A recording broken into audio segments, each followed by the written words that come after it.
안녕하세요. 방금 소개해 주신 안규철입니다. 뒤에 계신 분들을 좀 보면서 말씀을 드리는 게 맞는 것 같아서 좀 일어서서 시작을 하고 중간에 힘들다 싶으면 앉아서 하겠습니다. 네. 지금 제 어렸을 때 얘기를 해주셨는데 잠깐 부연하면 그렇습니다. 제가 부모님이 저를 좀 일찍 학교에 집어넣으셨어요. 그때만 해도 이제 호적을 뭐 쉽게 고칠 수도 있고 뭐 이랬던 시절인 것 같은데 저를 1년 먼저 학교 집어넣느라고 호적 생일을 땡겨서 고쳤습니다. 그래서 제가 학교를 들어가 보니까 전부 저보다 이제 머리 하나씩 큰 아이들이었고 그때는 또 학교를 늦게 들어오는 아이들도 많아서 저보다 한두 살씩 다 위의 아이들하고 같이 다녔어요. 근데 1학년 이제 시작을 하자마자 어머니가 좀 걱정을 하신 것 같아요. 큰 애들 밑에서 공부 못 따라가면 어떻게 하나 하고 그 동네 살던 사범학교 학생 하나를 이제 과외 선생으로 붙인 거예요. 초등학교 1학년짜리한테 이제 과외를 시킨 셈인데 저는 그 시간이 너무 지루하고 힘들었어요. 아이들이 전부 학교 갔다 오면 이제 뭐 밖에서 뛰어노느라고 정신없는데 저는 그냥 꼼짝없이 붙들려서 방 안에서 이제 공부를 해야 되니까 그게 이렇게 힘들어서 비비고 오고 있었는데 그러다 보면 이제 뭐 수업이 안 되니까 벌을 세우는데 때리는 벌은 아니고 하여튼 창가에 의자 갖다 놓고 올라서서 창밖에 있는 것들을 네가 보는 걸 다 말로 설명을 해라 이런 벌이었어요. 그러니까 뭐 길 건너에 가게가 있고 가게 옆에 뭐 구멍가게 강아지가 한 마리 있고 뭐 이런 식으로 이제 줄줄이 얘기를 하다 보면 할 얘기가 없는 거예요. 다 했는데요. 그러면 이제 뭘 다 해? 더 있어. 그러고서 계속 말을 시킨 거죠.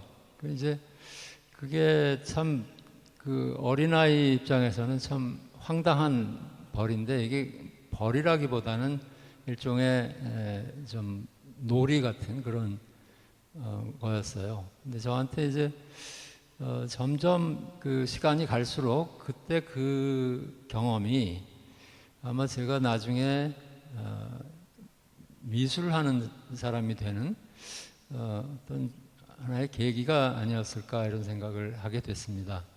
그러니까 세상을 책을 읽듯이 찬찬히 관찰하는 사람이 되는 것, 그게 미술하는 사람에게도 가장 중요한 출발점이 된다고 저는 생각하기 때문에 아마 그 시절 초등학교 1학년 때 아무것도 모르던 시절에 제 눈에 보이는 것을 말로 옮기는 연습을 해본 것, 그것이 저의 예술가로서의 삶의 시작점이 아니었을까 이렇게 생각을 하게 됐습니다.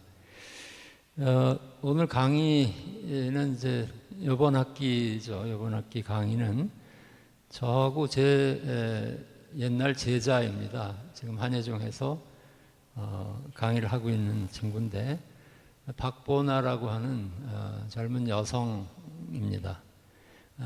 이 두 사람이 14주 중에서 4주를 제가 진행하고 10주를 이제 박보나 작가가 진행하는 것으로 구성을 해봤습니다.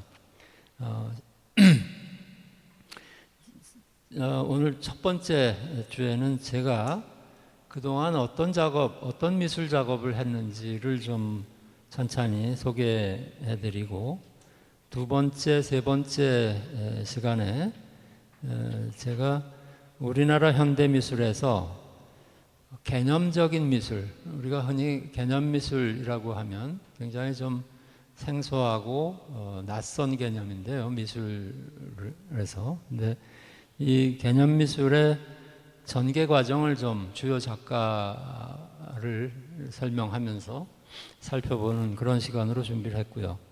아울러서 일상의 평범한 물건들을 가지고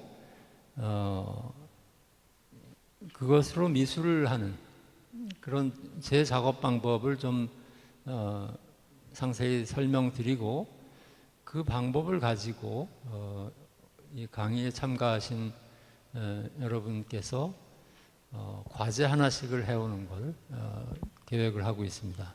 그래서 제가 3주차 강의에 그 과제에 관한 설명을 상세히 드릴 텐데요. 그걸 가지고 한 2, 3주 정도 박보나 작가가 강의를 하는 동안 시간을 가지시고 각자 자신의 미술 작업을 한번 해보시는 것으로, 무슨 작품을 만들어 오라는 것이 아니고 작품의 구상을 해서 간단한 아이디어 스케치와 설명문 같은 걸 준비해 오시면 제가 5주차나 6주차에 그 과제물들을 가지고 발표와 토론을 하는 시간을 갖는 걸로 이렇게 계획을 하고 있습니다. 우리가 학교에서 말과 글을 가지고 자기를 표현하고 또 다른 사람과 소통하는 방법은 기본적으로 배우는데, 사실 이미지와 형태 또는 사물을 가지고, 말이 아닌 사물을 가지고 자기를 표현한다는 것은 굉장히 우리에게 낯설고 익숙하지 않은 그 소통 방식이라고 저는 생각합니다. 아마 연인에게 꽃 한 송이를 갖다 주는 행위, 말이 없어도 자기 뜻이 전달되는 소통의 행위인데, 그 행위가 어떻게 돼야 되고 그것이 어떤 형식을 가져야 하는지에 대한 교육을 우리는 받아본 적이 없는 거예요. 그래서 저는 그런 일을 본업으로 삼은 사람으로서 우리가 좀 말과 글만이 아니라 사물을 가지고도, 사물을 어떻게 놓느냐에 따라서 다른 사람과 소통할 수 있다는 것을 좀 여러분과 공유하는 그런 시간이 됐으면 하는 생각입니다. 오늘 강연에 주어진 시간이 한 2시간 반 이렇게 알고 있는데요. 먼저 제가 저의 그 80년대부터 최근까지 제가 해온 미술 작업에 그래서 사진을 한 120장 정도 이렇게 추려놨어요. 그래서 그 주요 작품 중심으로 PPT를 보면서 제가 전체적인 설명을 드리도록 하고, 그런 다음에 시간을 좀 남겨서 질문을 주시고 제가 응답하는 그런 순서로 진행하겠습니다. 먼저 제 미술가로서의 이력에 대해서 궁금하실 텐데 말씀드리겠습니다. 저는 1973년에 서울미대 조속과에 입학을 했고요. 77년에 졸업을 해서 사병으로 군복무를 했고, 그리고 80년부터 87년까지 중앙일보사에서 나온 그 개간미술이라고 하는 미술 잡지에 기자로 일을 했습니다. 원래 기자가 될 생각을 했던 건 아닌데 군대 마치고 직장을 찾다 보니까 우연한 기회에 그렇게 된 것 같습니다. 당시에 미술대학 그 졸업생들은 대개 대학원에 가거나 좀 여유가 있으면 유학을 가거나 아니면 중고등학교 미술교사로 사회생활을 시작하고 있었는데요. 그것과는 좀 다른 출발이었죠. 그러니까 처음에 한 2, 3년 하다가 다시 미술하면 되겠지 이렇게 생각을 하고 시작했는데 어쩌다 보니 그게 기간이 늘어나서 7년이 됐고, 그 사이에 결혼도 하게 됐고 아이도 낳게 되고 이런 일들이 이어졌습니다.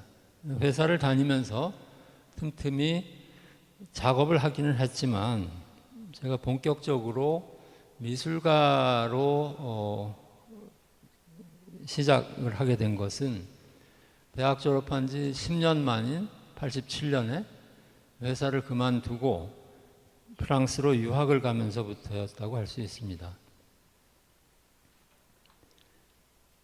예, 그 기자 시절에 마치 일요화가처럼 그 아파트의 작은 베란다에다가 탁자 하나를 놓고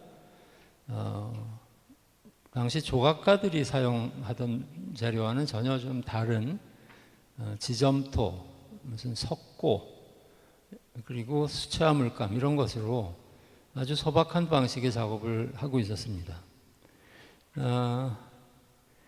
그 당시에 이제 제 대학 동기들 중에는 뭐 유학을 간 친구도 있고, 대학에 강의를 나가기도 했고, 또 이제 막 작가로서 개인전을 열면서 미술계에 데뷔하는 친구들도 있었습니다. 그 친구들을 볼 때 계속 나만 이렇게 작가로서의 시간을 낭비하고 있는 게 아닌가 하는 조바심이 많이 들었습니다.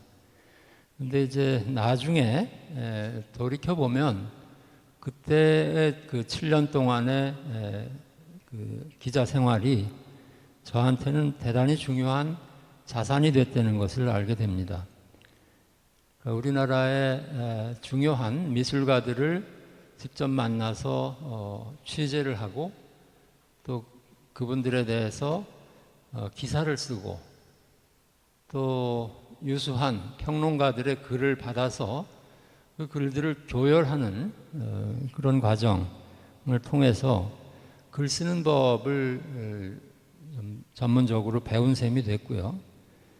이 미술대학에서 배울 수 없었던 부분이죠. 이 글쓰기 교육은. 뭐 1학년 때 교양국어 이 정도로 글쓰기를 그냥 대충 하고 넘어가고 대부분은 이제 실기 교육에 집중되어 있는 그런 4년을 보냈는데 기자를 하니까 이제 어쩔 수 없이 전문적인 글쓰기를 익힐 수밖에 없었던 거죠. 그러면서 이제 우리나라 미술계를 하나의 그 고정된 관점에서가 아니라 조금 더 객관적인 거리를 두고 전반적으로 바라볼 수 있는 시야를 얻게 된 것. 이것도 큰 저한테 중요한 자산입니다. 당시 그 개간미술의 선배들이 상당히 뛰어난 분들이 많았는데 지금 국립박물관장을 하게 된 유홍준 선배가 수석 기자로 있었고 또 국립현대미술관 관장을 했던 윤범모 선배, 이분 지금 광주 비엔날레 대표이사직을 또 맡아서 있습니다. 근데 하여튼 그런 쟁쟁한 선배 기자들이 있었고 직장으로서 월급이나 근무 조건이 상당히 좋은 편이었습니다. 그러니까 석 달에 한 권 나오는 책에 잡지에 기자와 뭐 주간서부터 말석 기자까지 9명이 근무를 하고 있었으니까 회사 다니면서 각자 자기 공부를 할 수 있는 시간이 충분히 있었습니다. 당시에 우리나라 미술계는 정치적인 참여와 순수예술 또는 민중미술과 모더니즘 미술로 양분돼서 상당히 극단적인 대립을 하고 있었습니다. 저는 기자였으니까 양쪽 진영을 객관적으로 거리를 두고 볼 수밖에 없었고 결국은 이런 갈등을 넘어서는 어떤 새로운 대안이 필요하다 이런 생각을 계속 갖게 됐습니다. 84년 6월 달이었는데 제가 도쿄로 출장을 한번 가게 됐는데요. 거기서 백남준 선생의 회고전을 보게 됐습니다. 백남준 선생이 그때만 해도 한국 미술계에 그렇게 제대로 소개된 바가 없었고요. 그런 사람이 뉴욕에서 아마 꽤 활동을 하나 보다 정도로 알고 있었는데, 일본 도쿄도 미술관에서 상당히 큰 규모의 회고전을 여는 걸 이제 제가 처음으로 가서 보게 됐고, 이것이 제가 좀 뒤늦게 유학을 가야겠다는 결심을 하게 된 동기가 됐습니다. 지금 보시는 작품은 제가 아까 말씀드렸듯이 회사 다니면서 아마추어처럼 틈틈이 만들었던 조각입니다. 본격적인 작품을 한다기보다는 일종의 취미 활동처럼 시작을 한 건데요. 80년대 한국의 시대 상황을 소재로 좀 풍자적인 일러스트레이션을 한다, 이런 성격의 작품들입니다. 작품에 담겨 있는 이야기, 지금 보시는 건 83년 이 무렵에 그 덕수궁 뒷길이죠. 거기 있는 미국 대사 관저에 대학생들이 담을 넘어 들어가서 기습 시위를 하다가 붙잡힌 그런 사건에서 이제 소재를 가져다가 이렇게 마치 무슨 천진난만한 어린아이들 동화책에나 나올 만한 방식으로 만들었던 작품입니다. 이 작품에 담겨 있는 이야기 자체는 상당히 무겁고 암울한 이야기지만, 그것을 다루는 형식은 어린이 그림책이나 만화에서 볼 수 있는 상당히 천진난만한 그런 분위기입니다. 저한테는 이렇게 그 내용과 형식이 서로 어긋나는 모순적인 방식이 대단히 흥미롭게 느껴졌던 것 같습니다. 이 시기에 제가 했던 작품들은 다 합쳐서 한 20점이 채 안 됩니다. 그리고 제가 유학을 다녀오는 동안 여기저기 흩어져 있다가 사라져 버리기도 해서 지금 거의 남아있지 않은데요. 다행히도 정동 풍경은 마침 저희 그 선배 기자가 유학비에 보태쓰라고 자기가 구입을 했다가 그걸 국립현대미술관에다가 저한테 묻지도 않고 기증을 하는 바람에 지금 국립현대미술관 소장품이 되어 있습니다. 굉장히 다행이라고 생각하죠. 87년 가을, 이거는 85년에 두 사람이 이제 걷고 있는데 한 사람은 왼쪽으로, 다른 사람은 오른쪽으로 기울어진 채로 비스듬하게 이제 걷는 모습을 작은 조각으로 만들었던 작품인데, 그때나 지금이나 우리나라의 그 이념 갈등, 그때는 용어가 좀 달랐어요. 지금 종북 좌파 이러는데 그때는 좌경 불순분자 이런 식의 이제 용어를 많이 썼죠. 근데 아무튼 좌경이라면 그럼 왼쪽으로 기울어서 걷는 사람이냐, 그렇다면 반대로 우경 한다면 오른쪽으로 기울어지는 것을 우경이라고 하느냐 하는 상당히 좀 농담처럼 이 문제를 건드린 그런 작업이었습니다. 87년에 회사를 그만두고 유학을 이제 떠났는데 참 거기서도 좀 순탄치가 않았어요. 그러니까 처음에 파리 근교에 있는 국립학교, 신설 국립학교로 세르지 국립미술학교가 있어서 거기를 4년 과정인데 3학년으로 편입해서 입학을 했습니다. 그래서 한 학기를 그럭저럭 다니면서 이제 파리의 생활에 좀 적응이 되나 보다 했을 때쯤 겨울방학이 시작돼서 독일로 여행을 간 거예요. 독일 가서 미술관들, 그리고 미술대학들, 그리고 한국에서 간 미술 유학생들을 돌아다니면서 만나게 됐는데 시간 그 짧은 뭐 한 보름간의 그 여행 동안 이거 내가 잘못 생각했구나. 파리가 아니라 독일로 왔어야 되는데 하는 생각을 하게 됐고 그 당시만 해도 이제 제가 기자였으면서도 그냥 남들 다 파리로 가니까 파리로 가야 되는 줄 알고 불어 공부를 한 2년 동안 했어요. 알리앙스 전역반 다니면서. 그래서 겨우 이제 유학이라고 시작을 했는데 한 6개월도 지나지 않아서 이거 내가 독일로 갈 걸 잘못했구나 이런 생각이 드는 거예요. 그래서 결국 독일로 옮기게 됩니다. 그러니까 87년 가을에 파리로 갔다가 88년 2월에 독일 쪽으로 이주를 해서 그 해에 입학시험을 보고 그 독일 남부의 공업도시입니다. 슈투트가르트라는 공업도시의 미술대학에 1학년부터 다니는 것으로 입학을 하게 됩니다. 이 과정이 5년 과정이고 처음에 계획했던 뭐 한 2, 3년 그냥 공부하고 돌아와야지 하는 그 계획은 독일로 옮기는 바람에 5년 이렇게 늘어났고 결국은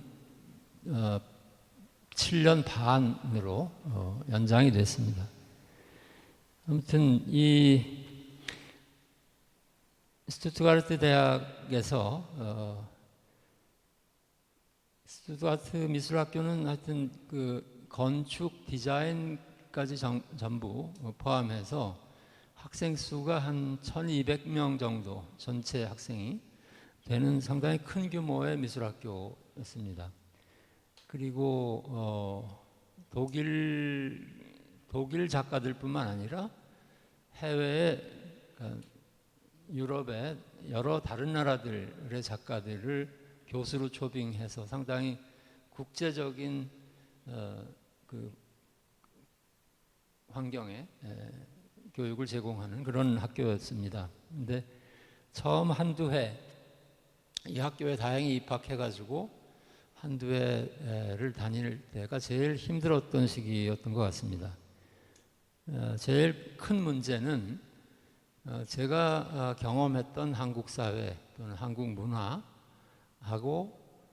독일의 그 당시에 문화와 미술사가 역사적인 시차가 있었던 거예요. 그러니까 마치 비행기를 타면 이제 몇 시간 시차 때문에 고생하듯이 이건 문화적인 시차라고 할 수 있는데 그들이 한 20년 전에 경험했던 어떤 문화적인 미술사적인 경험을 우리가 한 20년 뒤에 가서 하게 되는 그런 거예요. 갑자기 그 차이를 직접 본인이 경험하게 되는 그런 상황인 거죠.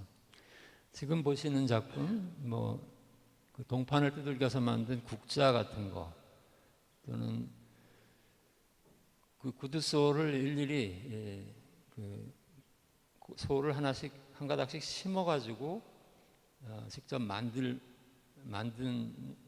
이런 물건 같은 거, 또는 망치를 깎아서 실제로 제가 만든 망치입니다.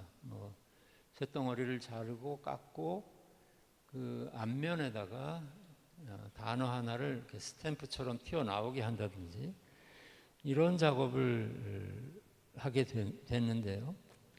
이게 지금 한국에서 했던 굉장히 그 시사적인 소재로부터 어떤 일러스트레이션을 하는 시사 만평의 일종이라고 할 수 있는 그런 작업을 하던 사람의 작업과는 굉장히 다른 방식의 작업이죠.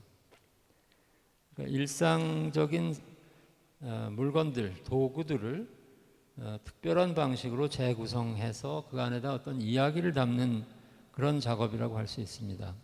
미술에서는 오브제 조각, 우리말로 마땅히 번역이 안 돼서 그런데 물건을 가지고, 그러니까 기성품을 가지고 하는 조각, 이런 정도로 부르면 될 것 같은데요.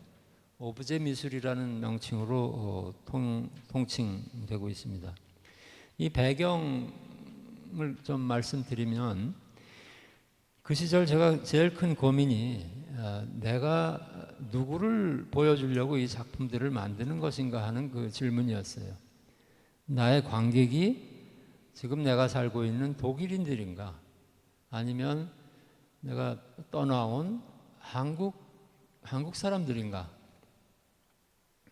그러니까 저의 정체성에 관한 질문이었어요. 근데 둘 중 어느 쪽도 포기할 수 없는 그 관객인 거예요.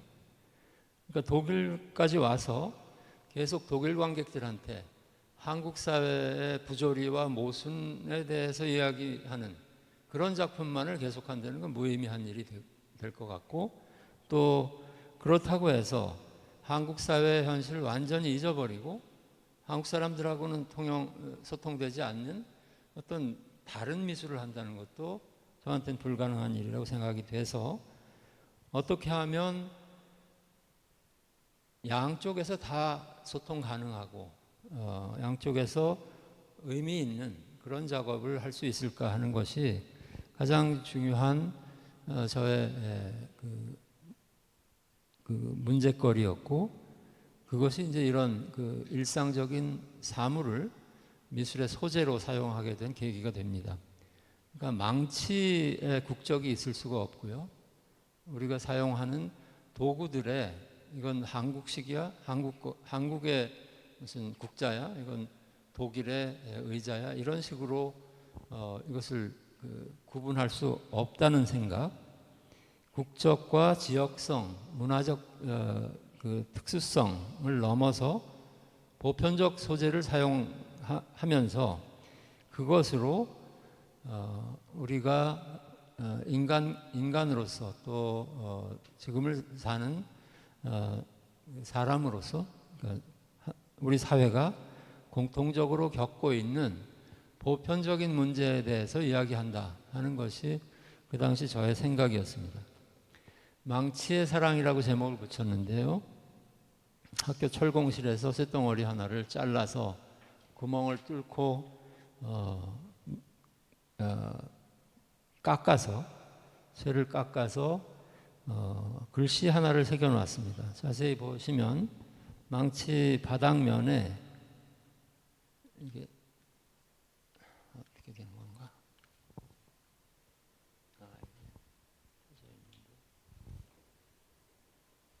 보이질 않네. 네, 바닥면에 글씨가 새겨져 있어요. 양각으로 리베라고, 독일어로 이제 사랑이라는 단어죠. 그래서 원래는 이 망치가 뭔가를 파괴하거나 뭔가 폭력을 가하는 그런 도구인데요. 그 망치가 사랑을 이야기하고 있는 겁니다. 이 망치를 가지고 책상을 내려치면, 뒤로 보낼 때는 어떻게 하나요? 예. 책상판에 그 사랑이라는 단어가 이렇게 찍힙니다. 때려서 상처를 주면서, 그리고 상대방을 파괴하면서 너를 사랑해라고 말하는 거죠. 이 누가 봐도 명백한 모순인데요. 아마 조금만 생각해 보면 이러한 모순이 우리가 매일 살면서 마주치는 모순이기도 하다는 생각이 듭니다. 사랑하기 때문에 연인을 괴롭히고, 사랑의 이름으로 증오와 폭력을 정당화하기도 합니다. 이게 그냥 단순히 신문 사회면에는 나오는 그런 예외적인 일이 아니고요. 우리 삶 전체에 만연해 있는 어떤 근본적인 모순이라고 생각합니다. 히틀러나 스탈린 같은 역사상 최악의 독재자들도 하나같이 조국과 민족에 대한 사랑을 말을 하고 있었습니다. 이런 모순과 부조리에 대한 생각을 관객과 나누는 것, 이것이 그 당시 제가 이러한 일상적인 오브제를 가지고 미술을 하게 된 계기였고, 이런 작품들이 모여서 제가 독일에서 새롭게 시작한 미술 작업의 새로운 출발점을 이루고 있습니다. 다음 작품, 단결 권력 자유라는 제목을 붙였는데,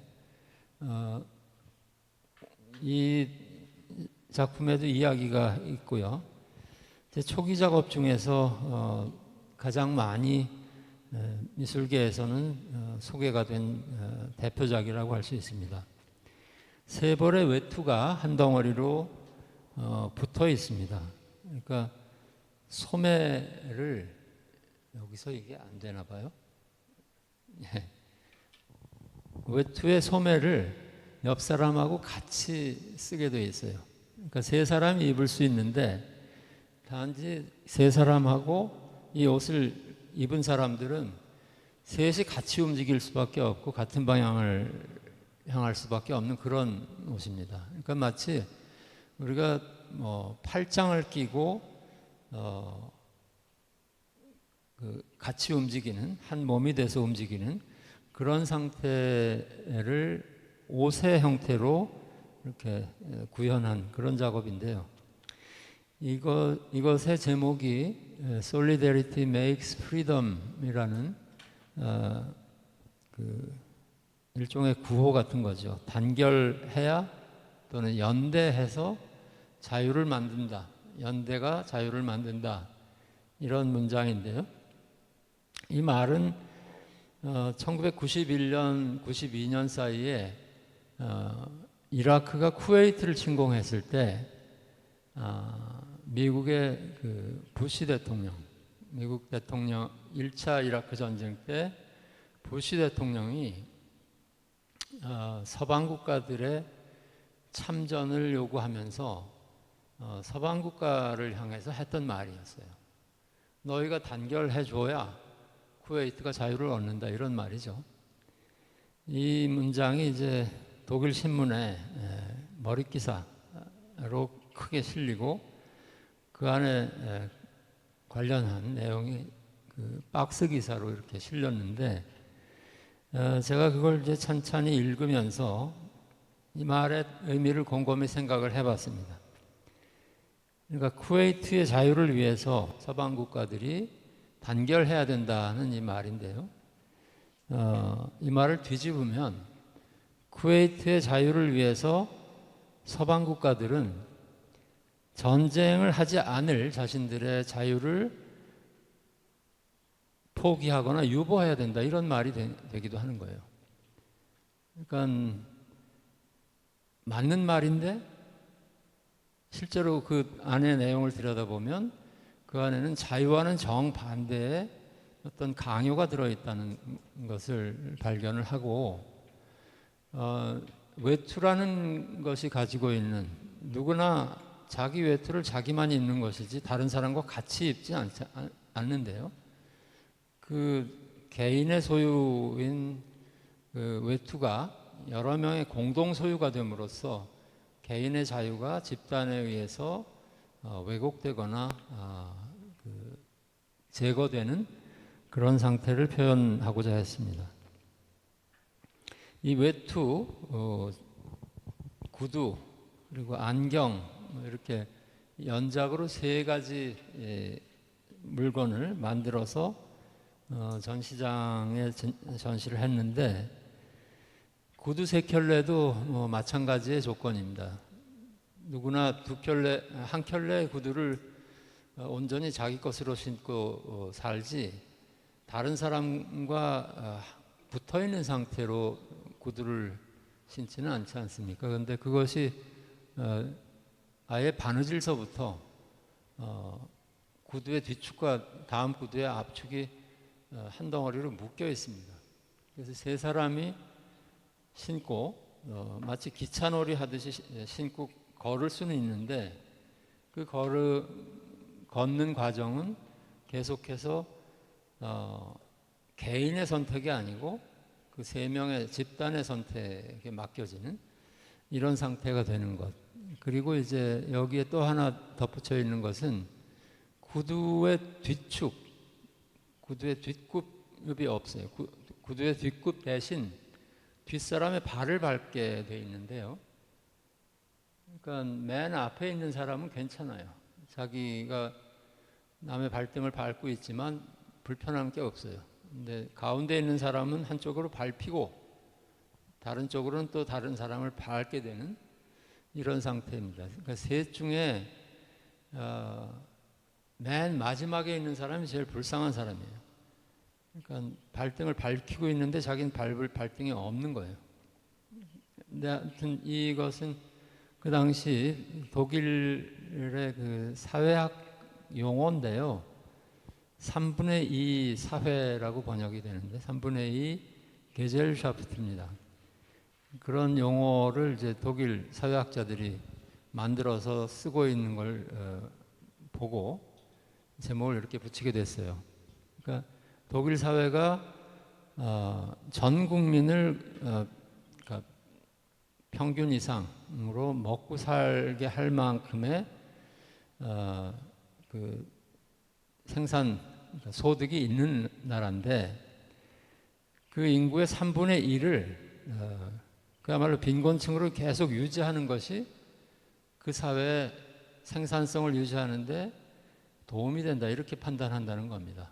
그러니까 복지를 더 확대하라는 이제 요구에도 불구하고 그걸 안 하는 이유가 그렇게 해서 뭐 제일 무능력하고 제일 게으른 사람들까지 다 먹고 살게 하는 것은 이 사회의 발전에 도움이 안 된다 하는 굉장히 고도의 정치적인 판단이 있는 거죠. 그러니까 그런 사회를 일컬어서 3분의 2 사회 이렇게 지칭했는데 구두의 경우에 이제 이렇게 3개를 붙여놓으면 정확히 그 이야기가 또 하나의 작업의 의미로 얹혀지게 된다는 생각으로 제목을 붙였습니다. 안경도 같은 방식인데 여기에 약간의 농담이 있죠. 안경인데 이렇게 안경알이 5개가 있으면 두 사람이 쓸 수도 없고 3사람 쓸 수도 없는 이상한 안경이 되는 거죠. 근데 안경알이 또 특별해요. 안경알을 대리석을 얇게 렌즈 갈듯이 갈아서 새로 만든 그 안경테 안에다가 끼워 넣은 겁니다.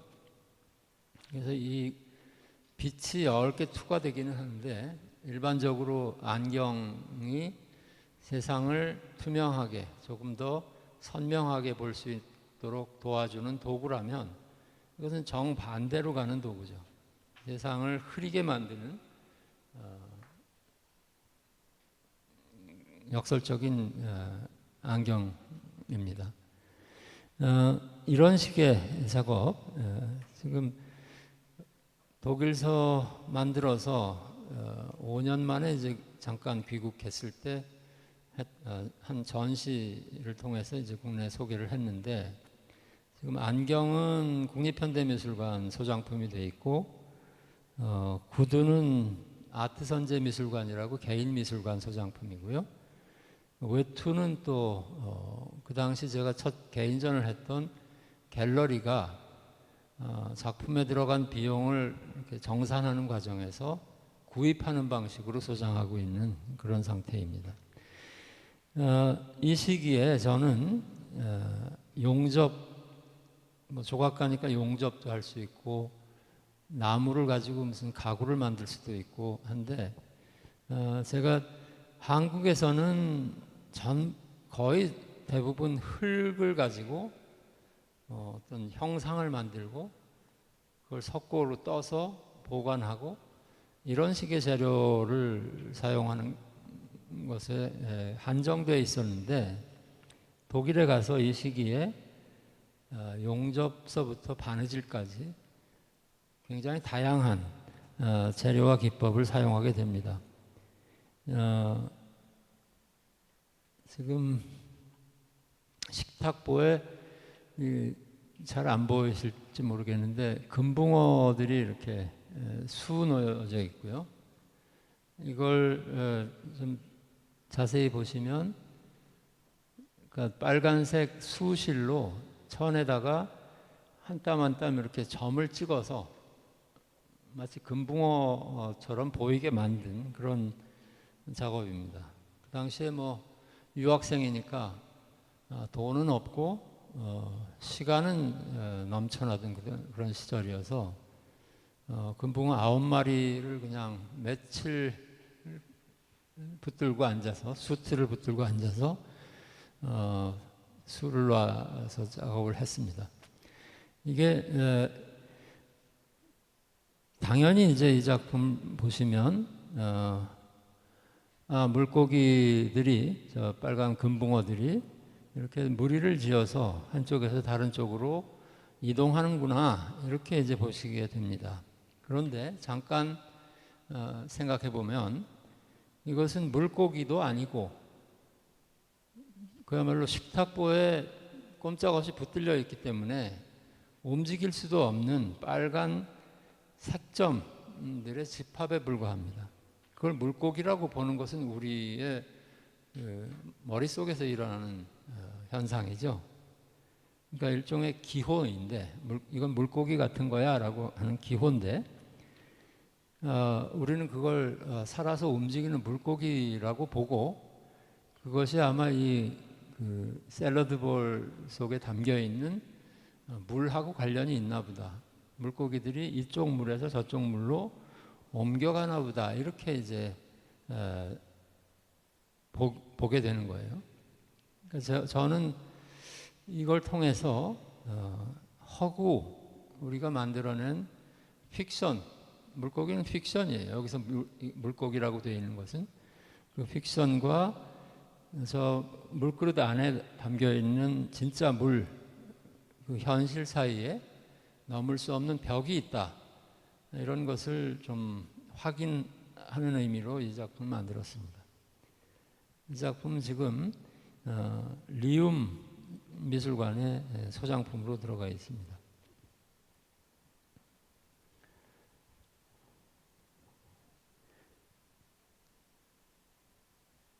이 제목이 좀 긴데요. 무명 예술가를 위한 5개의 질문. 이 작품은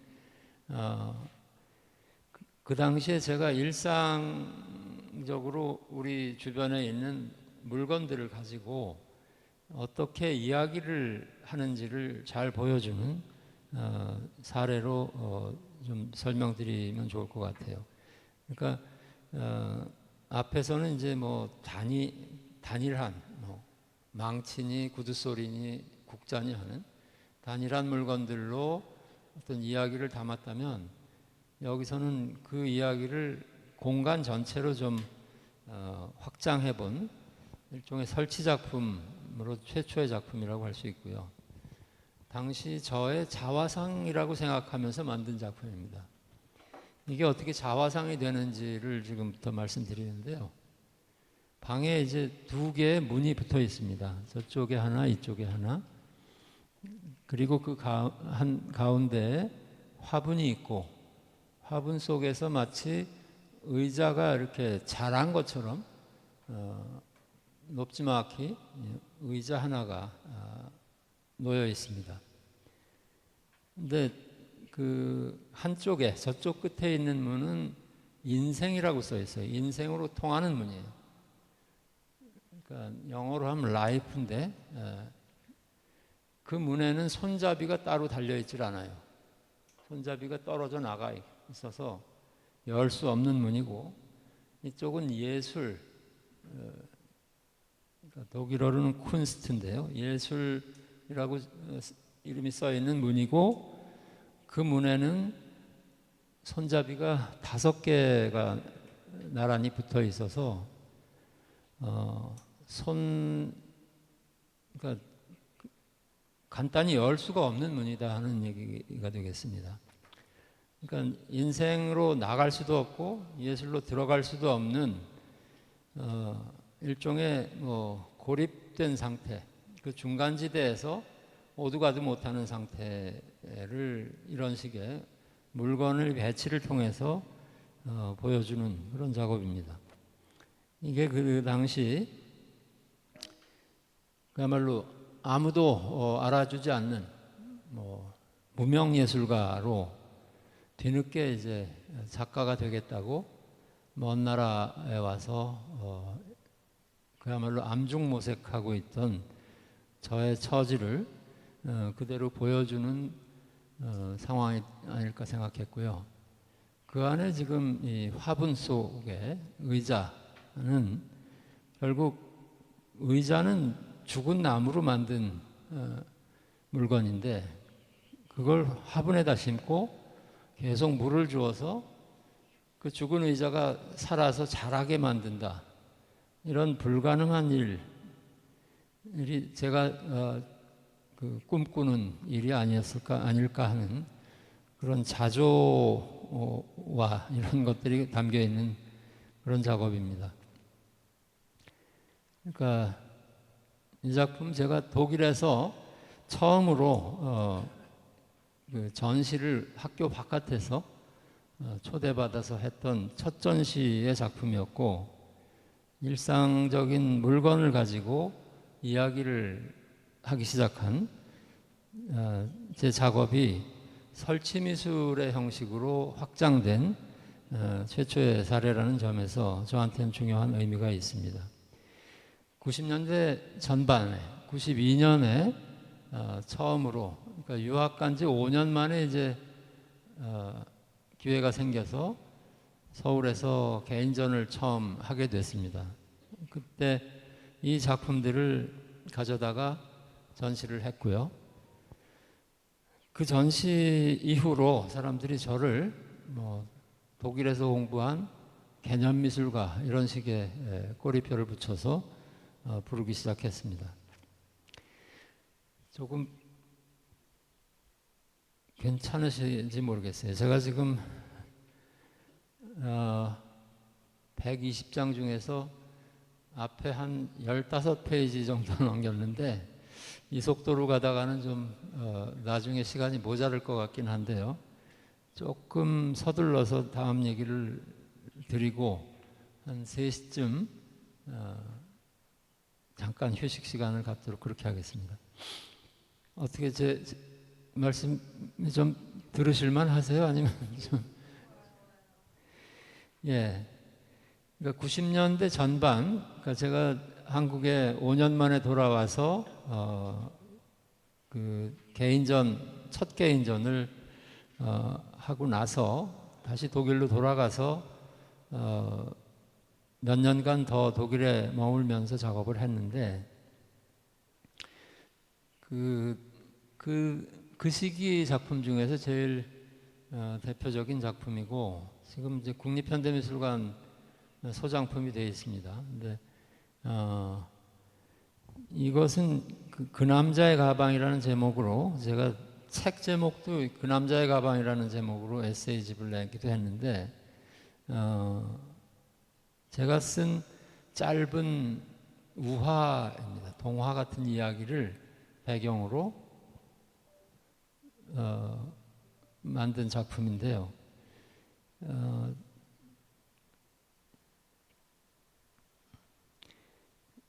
가운데 회색 좌대 위에 하얀색 가방 하나가 가방처럼 생긴 이상한 물건 하나가 놓여 있고 그 벽면에는 이 가방의 내력에 대한 설명이 들어있는 연필 드로잉이 10장, 11장이 걸려 있습니다. 가방은 이렇게 생겼고요. 모양을 보면 이제 무슨 날개 모양의 가방인데 거기 덧붙여진 드로잉은 이런 식의 선묘로 단순하게 그 상황을 이야기한 그러니까 글과 그림으로 된 드로잉이었습니다. 간단히 얘기하면 이 이야기는 어느 날 생전 본 적이 없는 낯선 사람이 집 앞에 나타나서 나한테 억지로 이상한 가방을 떠맡기고 갔다 하는 이야기입니다. 아무튼 어쩔 수 없이 가방을 집안에 들여놓고 보관하고 있는데요. 그 가방 속에 도대체 뭐가 들었는지, 그 가방 주인은 도대체 누군지, 그 사람이 언제 가방을 찾으러 올지 전혀 알 수가 없는 상태입니다. 그냥 어쩌면 그 가방이 지상에 내려온 천사가 자기 날개를 떼어서, 여기서 할 일이 있기 때문에 날개를 잠깐 떼어놓고 그걸 보관해 둔 가방일지 모른다라는 암시만 있을 뿐입니다. 그러니까 제가 그 당시에 제 아이들이 5살, 6살 이런 나이여서 부부가 다 같이 이제 유학생으로 공부한다고 왔다 갔다 하면서 애들을 하루 종일 타가소에다 맡겨놓고 지내거든요. 저녁 때 데리고 와서 아이들한테 해줄 수 있는 게 그나마 동화책 읽어주는 거였는데, 하여튼 시립도서관에서 책 한 10권씩 빌려다가 한 보름 동안 그 동화책을 열심히 읽어줍니다. 그러니까 하루에 10권씩 읽어주고 그러면서 지냈던 시절이라 아마 그때 그 아이들 동화에서 이렇게 얻어진 아이디어가 이런 형태로 나온 게 아닐까 생각하는데요. 이 작품이 저한테 좀 각별한 이유는 제가 미술대학 다니는 내내 미술과 문학은 다른 것이다, 미술은 이야기가 아니다 라는 교육을 받았습니다.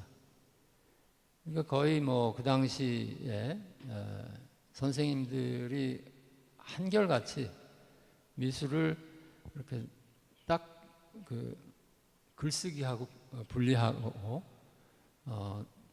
글을 쓰려면 미술은 그만둬야지, 이런 식의 이제 상당히 좀 양분법적인 그런 말씀들을 하셨고, 저희는 그런 교육을 받으면서 학교를 다녔는데 저한테 계속 들었던 의문은, 이야기를 하지 않으면서 미술이 어떻게 우리의 삶하고 연결될 수 있을까? 삶의 이야기를 하는 게 아닌 예술이라는 게 과연 무슨 의미가 있을까? 이런 의문이었고요. 그 의문을 계속 끌고 다니다가 이때 처음으로 이야기를 직접 미술의 중요한 요소로 한번 써보자, 이렇게 했던 작업이라는 점에서 저한테는 좀 특별한 의미가 있습니다. 지금은 아마 미술관들에 다녀보시면 미술이 이야기를 하는 것이 전혀 이상하지 않게 보이실 거예요.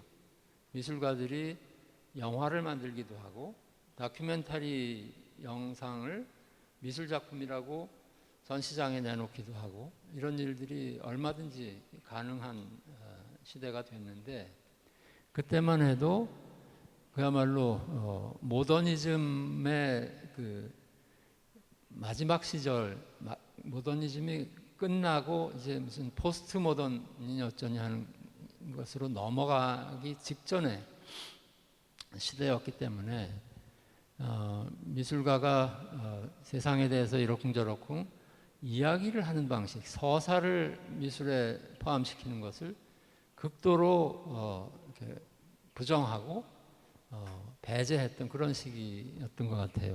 그래서 저는 제가 경험한 그 시대적 한계를 이 작업을 통해서 한 발 좀 넘어설 수 있었다 하는 것이 저한테는 하나의 도전으로서 의미가 크다는 생각을 해봅니다. 이 당시에 이렇게 이야기를 배경으로 설치를 하거나 했던 작품들이 몇 개가 더 있는데 이런 것들이죠. 이거 먼저 보시죠. 모자.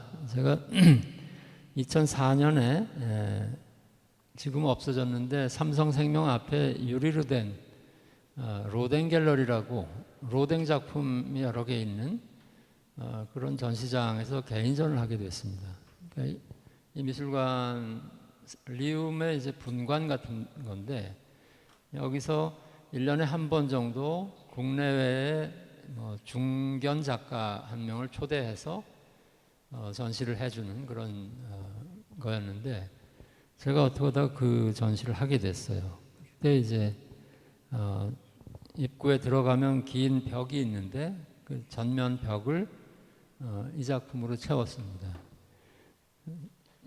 설치된 방식은 이렇게 됐었고요. 자세히 보시면 이런 구조입니다. 회색하고 검정색 사람이 만나서 악수를 하고 악수를 하면서 동시에 이제 회색 남자가 검정색 남자를 그 자리에서 통째로 잡아먹어요.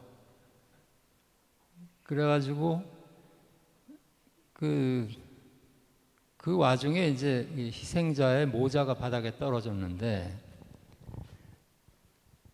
그 모자가 바로 이 모자다. 이런 이야기입니다. 그래서 이건 뭐 황당무계한 얘기죠. 있을 수 없는 얘기고. 근데 아무리 믿을 수 없는 이야기라도 만약에 그것을 진실이라고 입증하는 증거물이 있거나 증인이 있거나 하면 그것은 진실이 되는가? 또는 거꾸로 눈으로 볼 수 있는 증거가 없으면 어떤 진실도 진실이 아닌가? 이런 질문이에요. 상당히 종교적인 의미를 또 담는 질문이기도 하죠. 상처를 보여줘야 나는 당신이 십자가에서 내려온 걸 믿겠다 하는 것과 같은. 근데 이것은 저한테 그 당시에는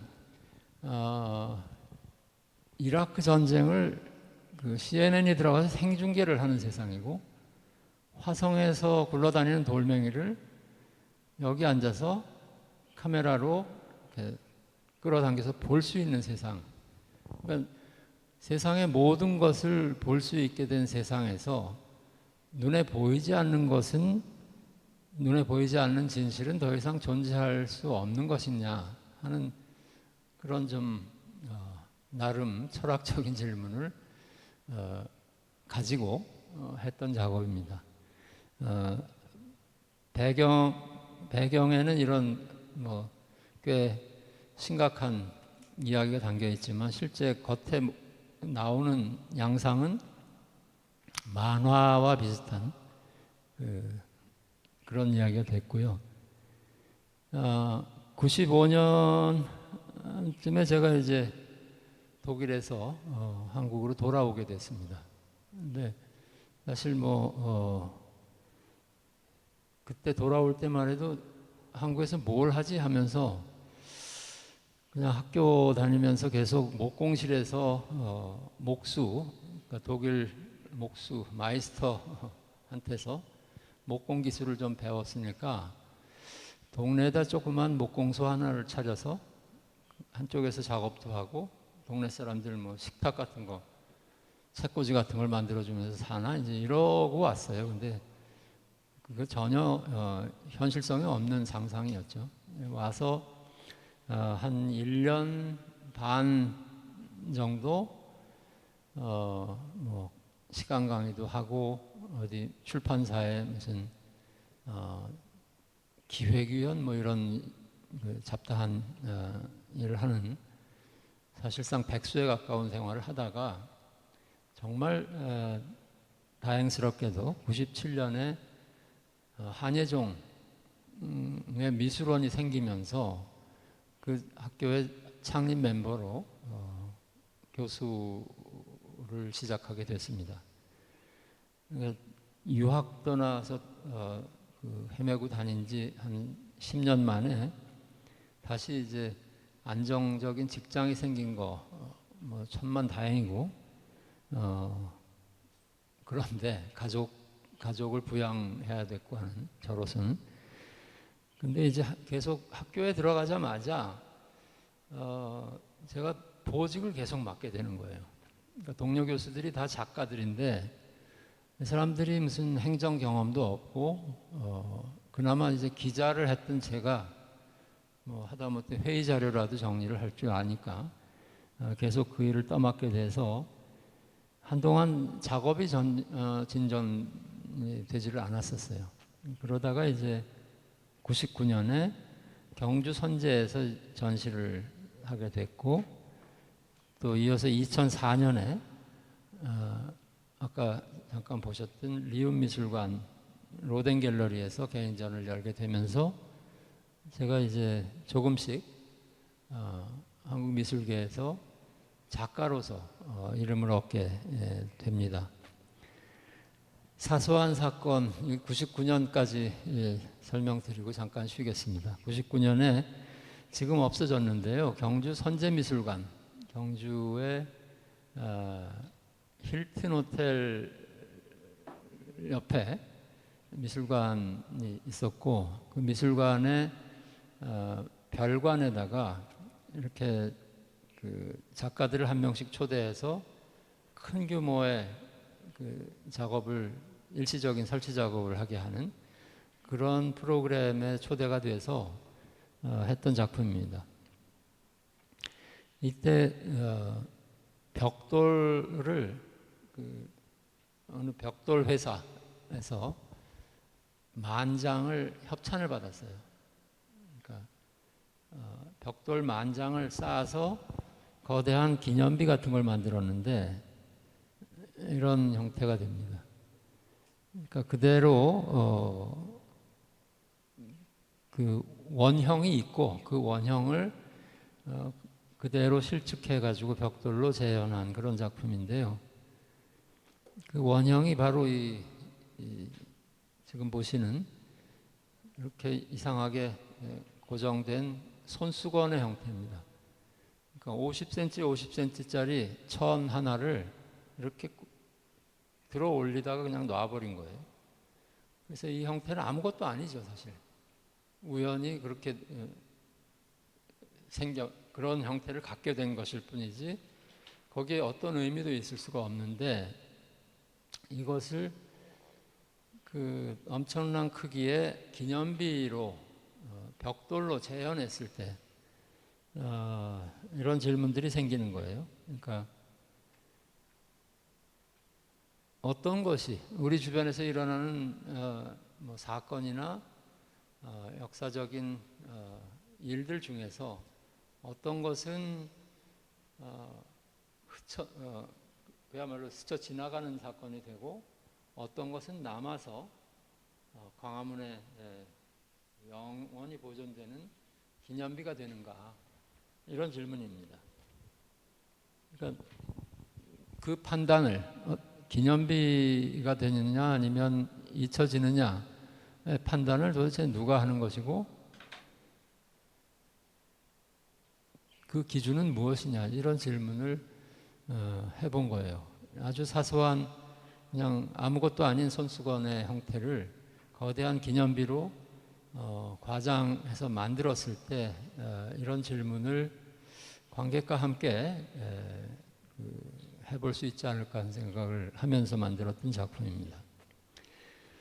여기까지 하고 2000년대 이후 저의 그 다음 작업들을 잠깐 휴식을 갖고 나서 설명드리도록 하겠습니다.